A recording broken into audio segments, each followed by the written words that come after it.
Highway 33 पर आपका बहुत बहुत स्वागत है। मैं हूं राज, आपका दोस्त। तो आज की कहानी जो है ये प्रयागराज की है। प्रयागराज का पहले का नाम इलाहाबाद था। और ये कहानी है एक टैक्सी ड्राइवर कमल जी का। कमल जी बताते हैं कि उनके साथ में ये घटना जब घटी थी तो बहुत परेशान हो चुके थे। उनकी आर्थिक स्थिति भी खराब हो चुकी थी। तो चलते हैं दोस्तों उनकी कहानी में। लेकिन दोस्तों, आपने मेरे चैनल को अभी तक सब्सक्राइब नहीं किया है या आप मेरे चैनल पर अभी भी जुड़े हैं तो मेरे चैनल को सब्सक्राइब कर लीजिएगा और साथ में बेल आइकन को भी ऑल पे करके पुश कर दीजिएगा ताकि वीडियो का नोटिफिकेशन आपको मिलता रहे। तो चलते हैं दोस्तों कमल जी की कहानी में। मैं अपना टैक्सी लेकर के एक परिवार को छोड़ने एक गांव में गया हुआ था शहर से। और जब मैं वापस आ रहा था तो रात को करीब 11 बज रहा था। सड़कें सुनसान हो चुकी थी और मैं भी जल्दी जल्दी अपना घर की तरफ बढ़ रहा था। अचानक मुझे एक सड़क पर एक सफ़ेद कपड़ों में एक लड़की दिखाई दी जो अपना दोनों हाथ उठा करके और खड़ी थी और टैक्सी रोकने की इशारा कर रही थी। उस सुनसान जगह में जहाँ पर आसपास कोई बस्ती नहीं थी और वो लड़की कहाँ से आ गई। हम लोग टैक्सी ड्राइवर हैं और बहुत सारे किस्से हमने सुन रखे हैं घटनाओं के। और मेरे मन में वही डाउट था कि कहीं ये कोई लुटेरी गिरोह का सदस्य तो नहीं है जो लड़की को आगे खड़ा कर देते हैं रुकवाने को। जो भी है, टैक्सी हो, कार हो, जीप हो, बाइक हो, और वो बेचारा रोक देता है तो उसको लूट लेते हैं। कई लोग फिर झाड़ियों में से निकल के आ जाते हैं। और मैंने भी यही समझा था कि ये लड़की किसी लुटेरी गिरोह की है जिनका काम ही लूटपाट करना है। और मैं अपना मन बना लिया था कि नहीं, मैं रोकूंगा नहीं। और लड़की बार बार हाथ उठाकर रोकने की इशारा किए जा रही थी। लेकिन सबसे बात गजब की थी, जो कपड़ा वो पहन रखी थी सफ़ेद रंग की, वो बहुत ज़्यादा ही चमक रहा था। लेकिन मैं उस चीज़ पर ध्यान नहीं दिया था। मैं उससे बच करके टैक्सी अपना निकालने लगा और टैक्सी के स्पीड भी बढ़ा दिया था। मैं समझा कि लड़की अब पीछे छूट गई होगी। लेकिन मैं देख रहा हूँ लड़की तो हमारे साथ साथ ही दौड़ रही है, चिल्ला रही है, बोल रही है कि टैक्सी रोको रोको रोको।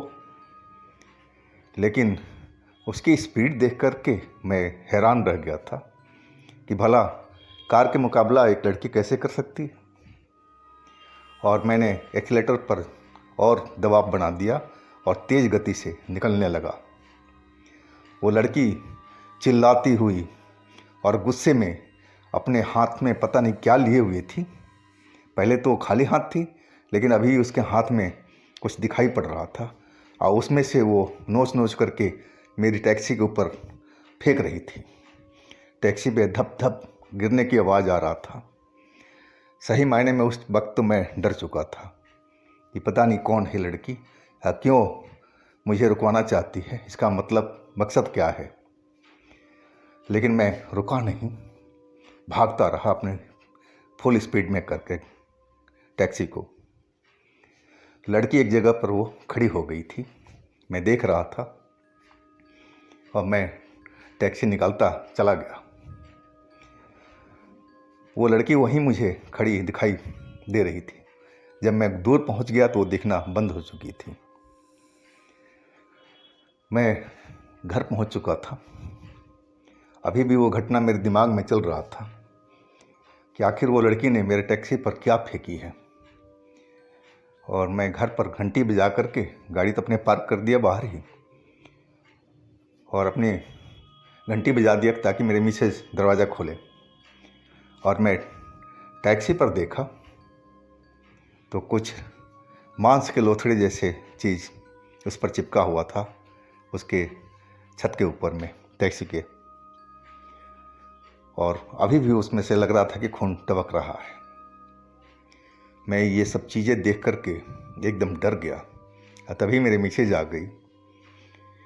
वो मुझे उस चीज़ को देखते हुए वो भी पास में आ गई, बोली ये क्या चीज़ है। यानी कि मैं कुछ नहीं जानता और मैं पूरी कहानी बता दिया। बोली ये तो ठीक नहीं है, वो डर गई थी, आप इसको जल्दी से हटाओ किसी लकड़ी की सहायता से। और मैंने वही किया, 2 लकड़ी की सहायता से उसको मैं हटा दिया था और एक कूड़ादान था उसमें जाकर के मैं फेंक आया था। अब मेरी पत्नी बोली कि आप फटाफट गाड़ी को साफ़ करो, मैं पानी ला के दे रही हूँ। मैं थोड़ा डर गया था उसकी बात सुन करके। यानी क्या हुआ, गाड़ी क्यों साफ़ करें, सुबह कर लेंगे। बोलती नहीं नहीं अभी करो। और बाल्टी के पानी लाई, मैं गाड़ी वाड़ी को साफ़ कर दिया, वो चीज़ जहाँ चिपकी हुई थी। पत्नी मेरा घर में मंदिर से उठा करके धूप बत्ती वगैरह ले आ करके एक तरह से वो गाड़ी के उसी वक्त में पूजा किया साफ़ करने के बाद में। और फिर हम लोग अपने घर में आ गए थे अंदर। पत्नी बोली क्या वो लड़की काफ़ी देर तक पीछा किया। नहीं कि हाँ, वो मेरे कार के साथ में, मेरे गाड़ी के साथ में दौड़ती रही काफ़ी देर तक। वो चिंता में थी। बोली वो कोई नॉर्मल लड़की नहीं लग रही थी जैसे आप बता रहे हो, कोई आत्मा है या कोई चुड़ैल है। बोलो चलो अच्छा है कि आप वहाँ से निकल आए। और फिर हम लोग खाना वाना खा के सो गए थे। उस घटना को हमने दिमाग से अगले दिन निकाल दिया था। चलो जो हो गया हो गया, अब उसके पीछे क्या भागना, कौन सी लड़की हमें पकड़ लिया था, हम तो वहाँ से निकल भागे थे। और मैं अपने काम पर चल दिया था, स्टैंड पर आ गया था टैक्सी लेकर के। सवारी मैंने बिठाई, पास की सवारी थी, ज़्यादा दूर की नहीं थी, लेकिन बीच रास्ते में ही मेरी टैक्सी बंद हो गई। बहुत कोशिश किया मैंने टैक्सी को स्टार्ट करने की, लेकिन नहीं हुआ। आखिरकार सवारी उतर गई और एक खाली टैक्सी में वो बैठी। मेरे साथ अब ऐसा ही होने लगा। और जब सवारी चली गई, मैं टैक्सी को स्टार्ट करना चाहा तो टैक्सी स्टार्ट हो गई थी। और ये सिलसिला मेरे साथ में शुरुआत हो चुका था। दिन भर में अगर 10 सवारी मिलती तो 5 सवारी को तो हमें ऐसे ही उतारना पड़ रहा था, क्योंकि उस टाइम मेरी टैक्सी बंद हो जाती थी। सारा दिन मैं परेशान हो चुका था, जबकि टैक्सी की सर्विस मुश्किल से मैं 5-7 दिन पहले ही कराया था। क्या हो गया था, मेरे को कुछ वहम से होने लगी थी और मेरा वहम सही था। मैं अपने टैक्सी को एक मंदिर पर ले गया था।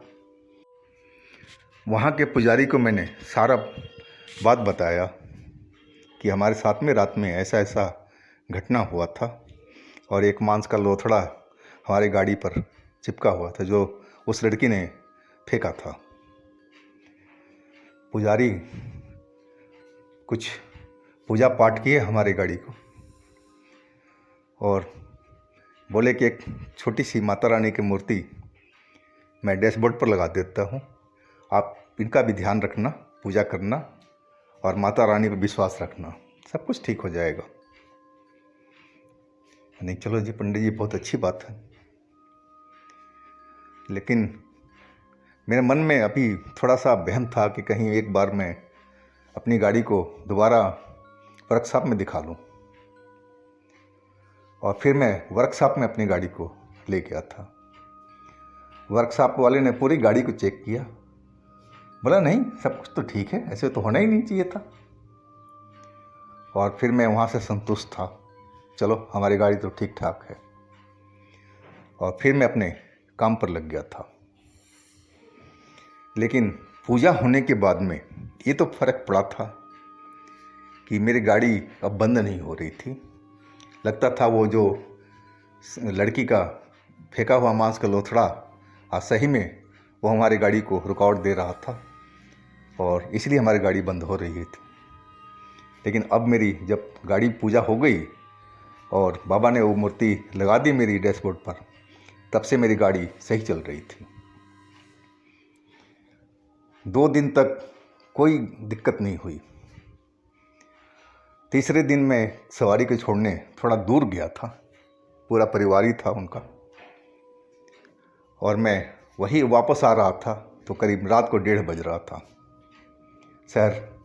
मैं अपना उस गांव से शहर आ रहा था और शहर में ही मेरा घर था। तो रात के 1:30 बज गया था, अभी हाईवे पर ही। अभी हमारे जो गांव घर था, अभी वहाँ पहुँचने में कम से कम 1-1.5 घंटा और लगना था। अब मैं हाईवे पर मज़े से, खुला हाईवे था और तेज़ गति से अपना निकल रहा था। तभी अचानक मैंने देख करके तो हाथ पैर काँप गए थे डर के मारे, कि वैसे ही लड़की मुझे बीच रोड पर खड़ी दिखाई पड़ी, बीचों बीच रोड पर, और दोनों हाथ रोके हुए। अब मैं उसको कैसे निकालूं, कैसे पास करूं? और मेरे को स्पीड धीमा करना पड़ा था, धीमा करना पड़ा था। मैंने देख करके वो लड़की को पहचान गया कि वैसे ही कपड़ा उसका चमक रहा था सफ़ेद, देखने में वैसे ही लड़की लग रही थी। और मैं सही मायने में तो इतना डर चुका था कि अब पूरा बदन मेरा कांपने लगा था, पसीना पसीना हो गया था। हे भगवान, हे माता रानी, ये अब लड़की कहाँ से आ गई, जबकि हमने गाड़ी वाड़ी की सब पूजा करा रखी है। और मैं घबराया हुआ कभी इधर करता उससे लड़की से बचने के लिए, और कभी इधर करता। मैं जिधर अपनी गाड़ी मोड़ता उधर ही लड़की आ जाती थी। और अचानक मेरी इंजन उस चक्कर में बंद हो चुकी थी। मैं वो जगह को देख करके हैरान रह गया कि शायद पिछली बार इसी जगह पर वो लड़की नज़र आई थी और आज भी इसी जगह पर लड़की नज़र आई है। मेरी अब तो गाड़ी भी बंद हो गई थी और लड़की मेरे खिड़की के पास ज़ोर ज़ोर से आकर के हंसने लगी थी। मैं डरा हुआ सब देख रहा हूँ और गाड़ी एक स्टार्ट करने की कोशिश कर रहा हूँ, लेकिन गाड़ी हमारी स्टार्ट नहीं हो रही थी। ऐसा लग रहा था डर के मारे कहीं मेरा हार्ट फेल ना हो जाए उस लड़की को हंसता देख। सुंदर सी लड़की थी और बहुत ही कर्कश आवाज़ में हंस रही थी। आवाज़ उसकी कानों में चुभ रही थी मेरी। कपड़े वाकई में उसके बहुत जैसे प्रकाश दे रहे थे, सफ़ेद कपड़ा चमक रहे थे। और अचानक वो हंसते हंसते और रोने लगी। मेरी तरफ देख करके बोली, तुम लोग के वजह से ही मैं आज मरी हूँ। अगर उस दिन तुम लोग मेरे को अंदर बिठा लेते तो मैं बच सकती थी, लेकिन तुम लोगों ने अपनी टैक्सी रोका नहीं और इसीलिए मेरी मौत हो गई। और फिर ज़ोर से हंसने लगी थी, खूब तेज आवाज़ में। मैं उसकी बात सुन कर के और कुछ बोल नहीं पाया, और मैं लेकिन समझ गया कि शायद ये लड़की इसी रोड पर कहीं मरी है और उस टाइम कोई टैक्सी वाला पास से गुजर रहा होगा और चिल्ला रही होगी रोकने के लिए, वो रुका नहीं होगा। मुझे तो ऐसा ही लगा था और मैं तो डर के मारे बुरा हाल मेरा हुआ पड़ा था। सारा शरीर पसीने में नहाया हुआ था, दिल तेज़ी से धड़क रहा था कि हे माता रानी, ये मेरे साथ में क्या हो रहा है। तभी वो लड़की मेरी जो खिड़की का हैंडल था खोलने के लिए हाथ बढ़ाया और उसी वक्त वो अचानक एकदम धुआं में बदल गई और एक जैसे लगा कि जैसे वो बादल बन के आसमान में उड़ रही हो। धुआं जो था वो आसमान में चलता चला गया और पूरा जैसे माहौल था वो पहले की तरह हो चुका था।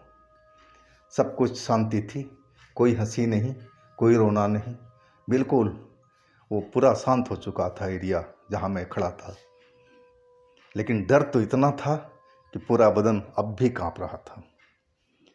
अब मैं देख रहा था कि जो लड़की धुआं में परिवर्तित हुई थी और आसमान में वो गायब हो चुकी थी। कुछ देर तो मैं ऐसे ही बैठा रह गया, डर के मारे। मैं गाड़ी स्टार्ट करने की कोशिश भी नहीं की, और फिर मुझे याद आया कि मैं क्यों ना दोबारा कोशिश करूं गाड़ी स्टार्ट करने की। और वही मैंने कोशिश किया तो गाड़ी एकदम मक्खन की तरह स्टार्ट हो गई। फिर मैं उस जगह पर रुका नहीं। लेकिन ये क्या, लड़की अपने आप कैसे गायब हो गई थी धुआं में? मैं समझ लिया कि ये तो भूत का है, कोई माया है, वो माया हमें दिखा रही थी। लेकिन मेरा मन ये कह रहा था कि शायद इस लड़की को अब इस दुनिया से उसको मुक्ति मिल चुकी है।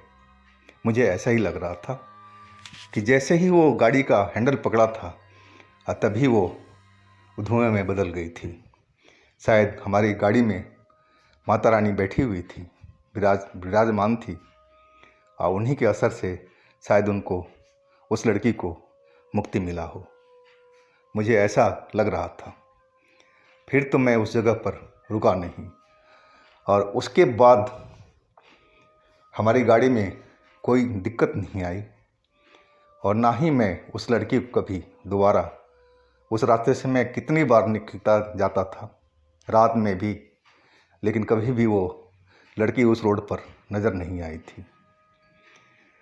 तो ये थी दोस्तों कमल जी की कहानी। अगर आपके पास भी अपनी कोई आप बीती है, कोई घटना है, अपनी कोई आप बीती है, तो मुझे इंस्टाग्राम पर या मेरे व्हाट्सएप नंबर पर शेयर कीजिएगा। हम आपकी कहानी को ज़रूर बनाएंगे। और हमारे नए चैनल पर भी ज़रूर विजिट कीजिएगा, जिसका नाम हाईवे हॉरर स्टोरी है। लिंक मैं नीचे दे रखा हूँ। उसमें अच्छी अच्छी कहानी और लंबी कहानी आ रही है। तो और साथ में हाईवे नाइट पर भी ज़रूर विजिट कीजिएगा, उसमें भी अच्छी अच्छी कहानी हर रोज़ अपलोड होती है। तो दोस्तों फिर हम कल मिलते हैं एक नई कहानी के साथ में। आप लोग अपना बहुत बहुत ख्याल रखिएगा। नमस्कार।